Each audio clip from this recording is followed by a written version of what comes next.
Even with the prospect of more tough times ahead for the global economy, Jeremy Rifkin argues that it's not all bad. In a new book, the social thinker and futurist claims that we're now on the cusp of an exciting new era, one that combines internet technology and renewable energy.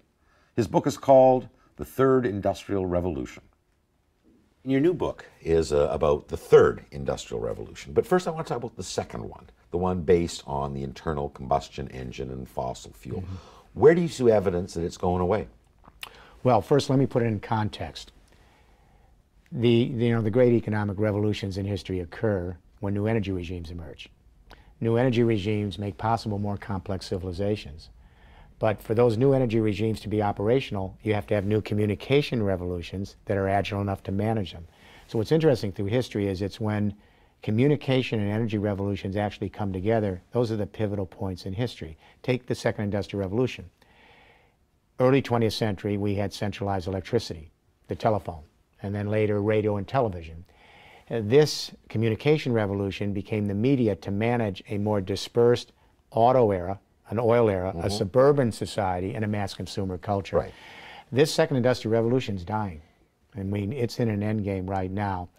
And I think the trigger for this end game was July 2008. It was a very important month. If you remember that month, crude oil hit $147 a barrel on world markets, and all the other prices across the world supply chain went through the roof, because everything in this civilization is either made out of or moved by fossil fuels. We forget fertilizers, pesticides, construction materials, pharmaceutical products, synthetic fiber, transportation, power, heat, light. It's all made out of carbon. So when oil started to go over $100 a barrel in 2007, all the other prices went up through the supply chain. And remember, there were food riots in 22 countries because the price of wheat, rye, barley, and rice was doubling and tripling because of the oil cost. And at 147 a barrel in July 2008, everyone stopped buying because everything was too expensive in the stores. And the entire economic engine of the Industrial Revolution shut down that month. My point in this book, that was the earthquake. That was the economic earthquake. The collapse of the financial market 60 days later was the aftershock. And they're related, but you couldn't maintain the fictional debt-ridden, credit-ridden economy when the real economy shut down. We now know in the business community how far we can globalize the global economy. It's about 150 a barrel. It'll shut down every time. And the reason, we've hit two milestones: peak oil per capita in 1979, and more importantly, peak oil production 2006. Had we distributed all the oil we had in 1979 to everyone living at that point in time, and we shared it, that's the most each person could have. Now, we found a lot more oil since then, but population rose even quicker. So if we distributed all the oil reserves to 7 billion people today, there's just not enough to go around. The bigger news is 2006, peak oil production. That's when half the crude oil is used up. When half of it's used up, you can't afford the other half. The International Energy Agency dropped a bombshell in December 2010, and that's who we all rely on for energy forecasting. They said it looks like we peaked in 2006 at 70 million barrels a day. Okay, if that's the case, what's going to replace it? What is this third industrial revolution? Well, we need to replace it because every time we try to regrow this economy, we're going to have growth and collapse cycles. Well, that's you're saying that it isn't cyclical. It's just that the prices go up, the economy collapses, and then prices go up. Which is happening again. We're in a second collapse, and these are 5-year growth collapse cycles for the next 25 years. So you're right. We need to rethink the economic vision for this world. We need a new economic vision. It has to be compelling. We have to have a new economic game plan to deliver the vision, and it's got to move as quickly in the emerging nations as the developed countries, because it's not only a global economic crisis, now real-time climate change as a result of using all that carbon is now impacting agriculture and infrastructure. So we started with a premise in the European Union. I've been working there with heads of state in the EU for over a decade. We started this premise of communication revolutions come together with energy revolution, and they change history.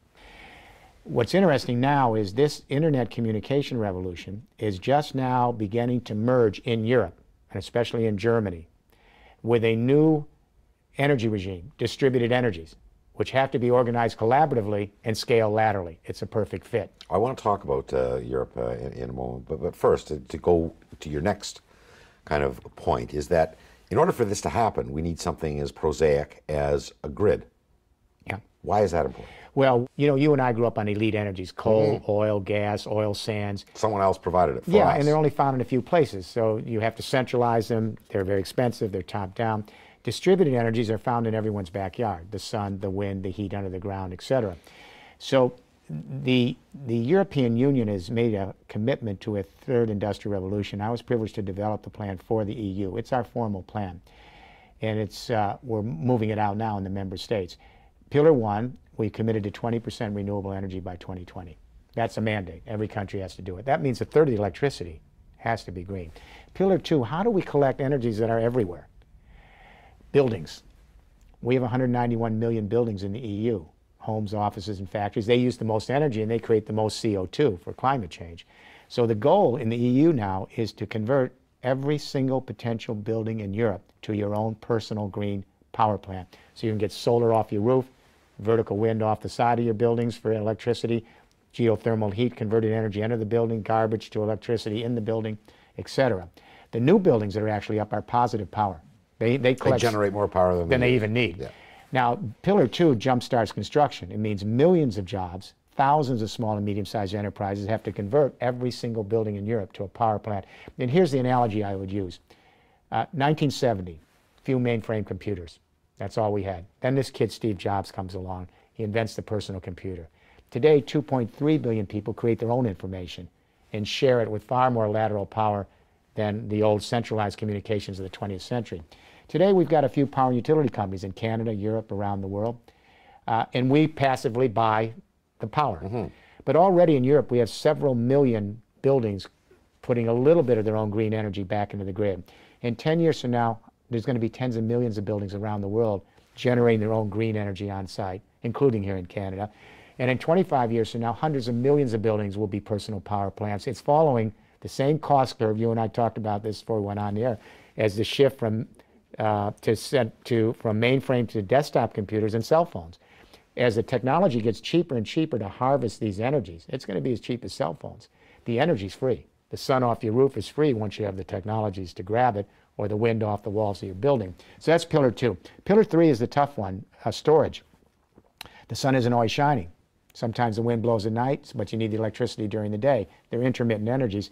So we have to have hydrogen to store these energies, like media is stored in digital, renewable energies are stored in hydrogen. So if the sun hits your roof in your house, you grab a little electricity from your solar panel. If you have some surplus electricity, put it in water. The hydrogen comes out in a tank. When the sun isn't shining on your roof, convert it back to electricity. So that's Pillar 3. Pillar 4 is the communication link. We take off-the-shelf internet technology and we convert the electricity and power grid of Europe and hopefully Canada and the world into an energy internet. It acts exactly like the internet. So when millions of buildings are collecting their own green energy on site, storing it in hydrogen like you store media and digital, if you don't need some of that electricity, your software can direct you to sell it across an energy internet from the Irish Sea all the way to Central and Eastern Europe. And I can access it. Just like you create your own information, stored in digital, shared online, you can access it. And Pillar 5, the last pillar, is plug-in transport. Electric vehicles are here, fuel cell, cars, buses, and trucks in mass production 2015. So we can plug in our vehicles anywhere, get green electricity from the grid, or sell it back to the grid. These 5 pillars alone are simply components. It's when you connect them and create an infrastructure, a node, in every city, every suburb, every rural community, you have a completely new grid like the internet, but it's an internet for energy. Now, you mentioned that this is a plan that the EU has adopted, and we know of all of the financial problems the continent is faced with. Now, do those, and especially the austerity measures that is being advocated from a lot of centers, threaten this plan?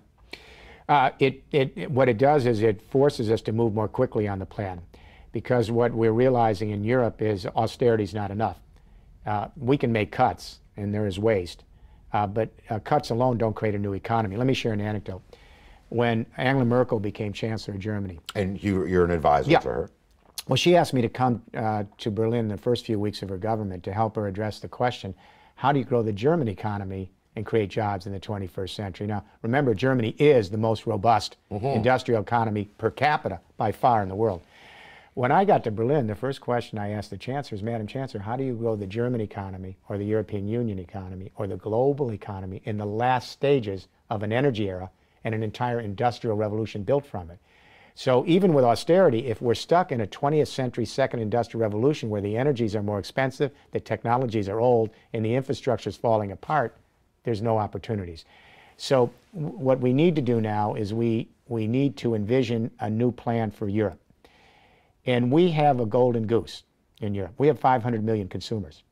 And we have another 500 million consumers in our partnership regions in the Mediterranean, the Gulf, and North Africa. That's 1 billion people. By far the biggest potential market in the world in terms of wealth. The next stage of European integration is this third industrial revolution, which is to set up this 5-pillar third industrial revolution all across Europe and the periphery.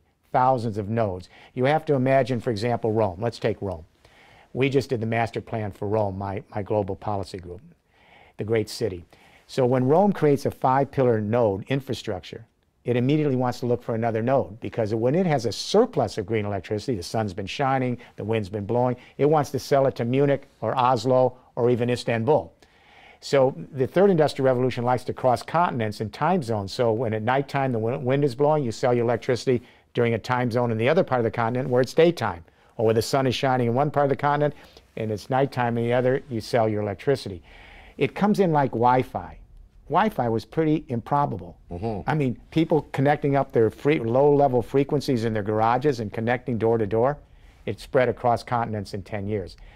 The third industrial revolution comes in the same way. Each node then wants to find another node, and eventually, within a few years, whole continents become connected in the infrastructure. To make this a little bit more tangible for our viewers, tell me about what you did in Rome, because most people, think of Rome and think it's an old city with a footprint that goes back to ancient times. There's not much you can do with it. It was a tough city to do. I'm sure. Because of the archaeological preservation.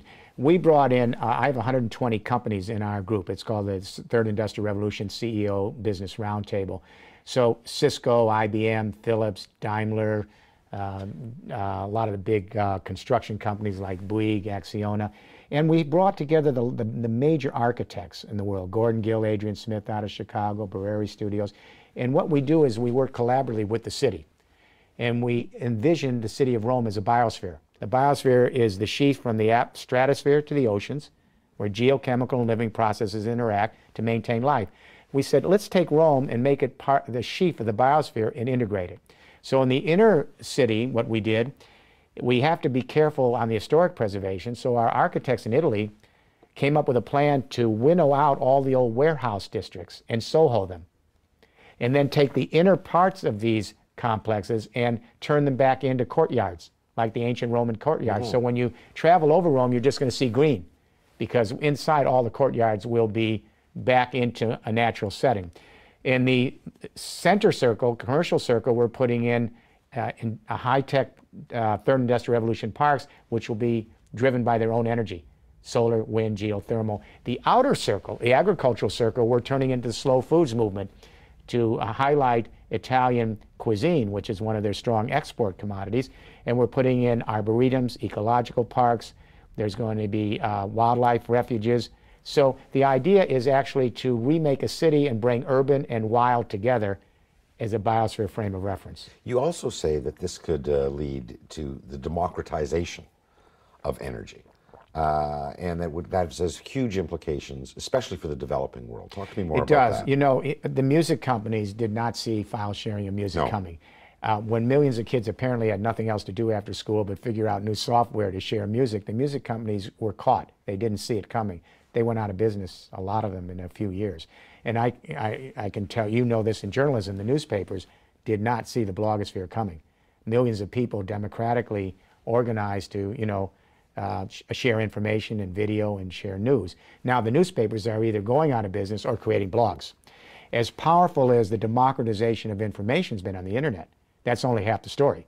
When the internet begins to manage energy, and we have hundreds of millions and then billions of people making their own energy, empowered, that literally is a revolution. That is power to the people. That is going to change the entire commercial life of civilization, fundamentally. I'll give you an example. You've probably heard of 3D printing. It's brand new. With this third industrial revolution, we can change manufacturing now, and we can do 3D printing. With 3D printing, any small or medium-sized company can be their own manufacturer and outcompete the big global companies. With 3D printing, you have a printer, and you code the software to create a three-dimensional product. The software directs molten plastic or metal to layer by layer build up the product in the printer, and then the whole product pops out. It's like magic. This is additive manufacturing. What I mean by this is traditional manufacturing, you winnow down all the materials and then you attach your final product. You waste a lot of it. With additive manufacturing, the software is building up the product. There's no waste. From nothing. So 3D printing uses 1/10 of the material, 1/10 of the energy. Then if the little mini manufacturer is using its own green energy that it's grabbing off the roof or the side of the walls or under the ground, it doesn't have to rely on the price of oil on world markets for its manufacturing process. Then, to market the product, a little mini manufacturer can go on a website like Etsy with no marketing costs. Etsy is this website where thousands of craft producers are on there free. Millions of consumers go on the site. They connect with the craft producer, and the only commission is a little commission for the sale. So you don't need big TV advertising. And then finally, if your logistics is your own transport that's green because it relies on your own energy, you are be able to outcompete the big guys. Now, why are the Europeans excited about these ideas, and you don't see much talk of them in America? Well, I think there's a lot of reasons. Europe has, it's funny, years ago, Canada and the U.S. were by far the leaders in sustainability and ecological sensitivity. Really, the two countries, they have really fallen behind. Europe has been a steady player for 20 years. There's a big interest in sustainability. Europe, the European dream is quality of life, which works well for this. No one gets left behind. The European framework is social market model, which does well for this kind of technology revolution. And I think also 70% of Europe's business is small and medium-sized enterprises and producer co-ops. That's the power in northern Italy and France and Spain and the UK and Germany. So this third industrial revolution favors small and medium-sized enterprises being able to scale in producer co-ops and really be effective with very, very low transaction costs. The big companies in Europe won't go away, but they're going to change what they do. They're going to be aggregators of networks, but a lot of the goods and services are going to be by the smaller and medium-sized companies. Also, I mean, if I may be frank, which we like to do, the energy companies on this side of the pond, the same energy companies, can dictate more of the direction of the economy than they can in Europe. The same politics, companies. you mean? Well, that's right, because in my country, the energy companies can finance the elections, they can determine the legislation, they even draft it. And here in Canada, I don't have to remind you of the power of some of your energy companies out west, in Alberta, et cetera. In Europe, the same company, global energy companies, they're at the table, but they don't have any more power to determine the game. The key here is that this third industrial revolution, it has huge multiplier effect. When you lay down infrastructure, you create millions of jobs day one. And for 40 years, that infrastructure requires jobs. Think of the second industrial revolution. We had to set up the automobile. Then we had to put in the interstate highways. We had to set up the gasoline pipelines. We had to centralize electricity and telephones across countries. We had to lay out suburban construction and provide government incentives. The infrastructure that we created in Canada and the U.S., that was 40 years of jobs, new businesses, and then we lived off that infrastructure for another 30. Europe realizes the next step is creating a third industrial revolution infrastructure that can begin to create the jobs and businesses of the 21st century. Well, I was going to ask you about that because, I mean, the foundation of this third industrial revolution strikes me as premised on two things. One is a willingness to move to alternative energy as a consequence, probably of an environmental concern. And the secondly is that it's going to require some investment. Yeah. And that the wind seems to be running out of the environmental sails a little bit, and governments don't seem to have much appetite to spend in this particular climate. What's interesting here, the third industrial revolution is an economic plan. It's not an energy plan. It's not a climate plan. It is an economic plan. It's a plan to move us into a completely new economic paradigm, a new communication energy matrix that can create millions of jobs and thousands of businesses by laying out infrastructure that's really going to allow us to flourish in the 21st century. What's interesting about it is even though it's not a climate or energy plan, it more quickly gets us to reducing CO2 and getting us off carbon, and at the same time more quickly gets us to rehealing the environment than all the energy and environmental mandates we've set up, because it's business motivated. This is something very important to note. There's a dirty little secret in economics that nobody wants to talk about in the profession. When Robert Solow won the Nobel Prize on economic growth, he let out the cat out of the bag. He said, you know, we used to think capital to labor creates productivity. But that only accounts for 14% of the productivity gains of the 20th century. So Solow said, where'd the other 84% of productivity gains come from? He said, we don't know. The economists don't know. Now we know. In the last 15 years, the new studies have shown that the other 84% of productivity gains are thermodynamic efficiencies. Because economics is just about how you more efficiently use nature's resources and energy in a more efficient way. So what I mean by this is whether any company in Canada succeeds or fails in the next 20 years will not be their labor cost. If any business is watching this interview, your labor cost will not determine whether you succeed or fail. Your energy cost. Why? In this volatile transition period, where the old energies are getting more expensive, the new energies have to scale in and get cheaper, any company that wants to swim is going to have to keep their energy costs low, embedded in their products, their supply chain, their logistics, in order to keep their productivity high and not sink. So to the extent that we now know that thermodynamic efficiencies are the route to productivity, moving to this third industrial revolution will allow every single company and every single industry in every country to move their productivity up. But the efficiencies also allow us to move the carbon content down, move to renewable energy, and create a more healthy environment. Well, so it's a win. In your earlier book, The European Dream, I mean, you talked about that emphasis on quality of life. Is there, because you're over there all the time now, is there a growing feeling that maybe that European dream has become too expensive and that they're going to have to change their ways in a way that would derail a lot of this thinking? There is some discussion on this, but you know, there is some discussion, but let me put a caveat here. In the United States, the mythology of the libertarian market reigns supreme. Now, Canada is much closer to Europe. You have a social market model here. You're much closer to European sensitivities, and your dream is more quality of life too, like Europe. But there's a myth in the U.S. that the market reigns supreme, and if you overtax people for government services, you lose the entrepreneurial spirit, you become dependent on the state, and capitalism does not flourish. Point of fact. Every year, the World Economic Forum in Davos does a survey of the most competitive capitalist economies in the world, and the top 6 every year are the Scandinavian countries and the Netherlands, who have the highest tax rate, the most impressive social market model, the most public services, and they're the most competitive economies.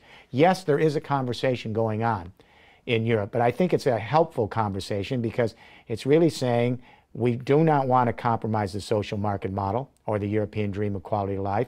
We are going to make austerity cuts, but we're also going to be responsible about it. We're going to make sure no one gets left behind. And more importantly, we're going to create a new economy that's going to create growth that's sustainable and that provides opportunities for the next generation. This is what Canada and the U.S. are not doing.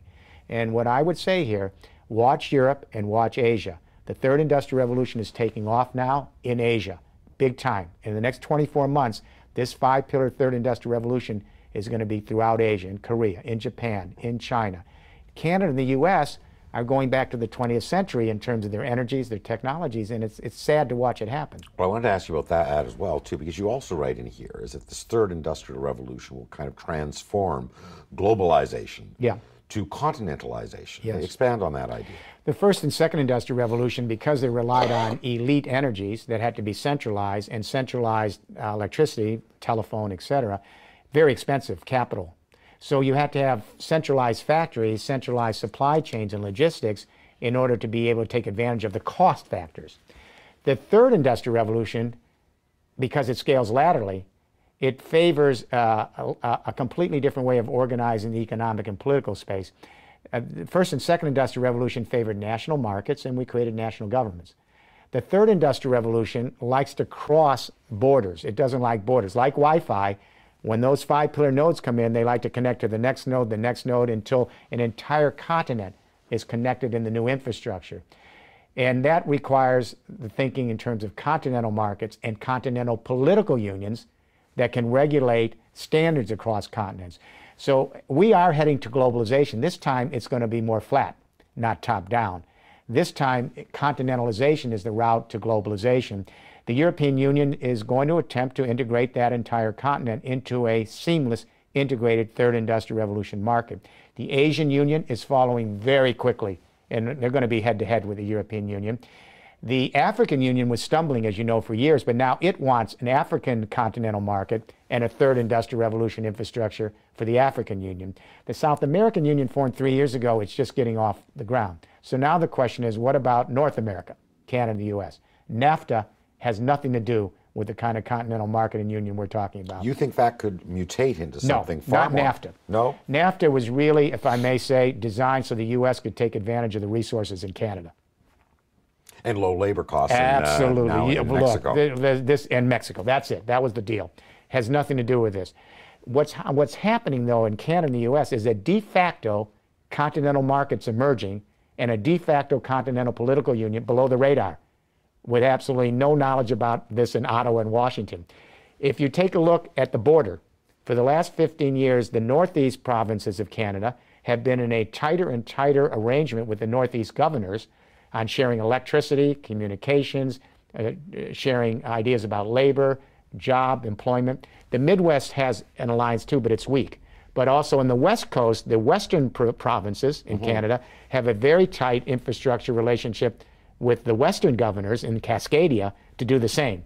So what we're seeing on the east and west coast is a cross-border beginnings of a third industrial revolution and the cross-border beginning of a de facto bottom-to-bottom continental union. That could have big implications in the future because as that de facto union spreads, nodally, it will go deeply into both countries. And we may then have a new type of arrangement, not NAFTA, when we may seriously talk about a continental market and a continental union based on real reciprocity. Because the third industrial revolution requires that everybody be a player because everyone's energy together, all the small players, the millions of them, then create the load for the whole economy. So no single player can lead the game. It requires, like the internet, that everyone be an entrepreneur, but that everyone's entrepreneurial abilities are measured by deep collaboration and social networks. It's the kind of continentalization and globalization that I think that the young people in the Occupy movement would find very, very comfortable and be enthusiastic about. Because it ends the 99% and the 1%. It's the 100%. Jeremy Rifkin, I want to thank you very much for joining me. As always, it's a real pleasure. My pleasure, too. Thank you.